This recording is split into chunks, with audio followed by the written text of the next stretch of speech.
आता पुण्यातील विद्यार्थ्यांसाठी PMPML देणार मोफत बस सेवा. चला तर बातमी सविस्तर जाणून घेऊया. त्याआधी आपल्या SD मराठी न्यूज या YouTube चॅनलला सबस्क्राईब करायला विसरू नका. PMC प्रशासन पुणे महानगरपालिकेच्या शाळेतील सर्व विद्यार्थ्यांना इयत्ता 5वी ते 12वीच्या विद्यार्थ्यांना 100% अनुदानित मोफत, तर पुणे महापालिका हद्दीतील खासगी शाळेतील इयत्ता 5वी ते 10वीच्या विद्यार्थ्यांना 75% अनुदानित मोफत बस प्रवास देणार आहे.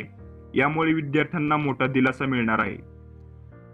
विद्यार्थ्यांना मोफत पाससाठी 12 जूनपासून अर्जाचे वाटप सर्व आगारांमधून आणि प्रवास केंद्रावर करण्यात येणार आहे. तसेच भरून दिलेले अर्ज महामंडळाच्या सर्व आगारांमध्ये स्वीकार करण्यात येतील.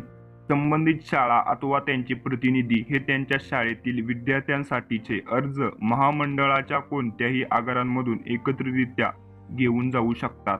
तसेच हे अर्ज भरून एकत्रितरित्या आगारांमध्ये जमा केल्यास त्या शैक्षणिक संस्थेला एकत्रित पास दिले जातील. महामंडळाने दिलेले सर्व पास शाळा प्रमुखांनी त्यांच्या शाळेत वितरित करावेत, असे आदेश पुणे महानगरपालिका PMC कडून देण्यात आलेले आहेत. तर अशा प्रकारे पुणे महानगरपालिका तसेच त्यांच्या पुणे नगर महापालिका हद्दीतील सर्व विद्यार्थ्यांना मोफत प्रवास आता PMP चा उपलब्ध करून देण्यात PMPML यशस्वी ठरलेला आहे.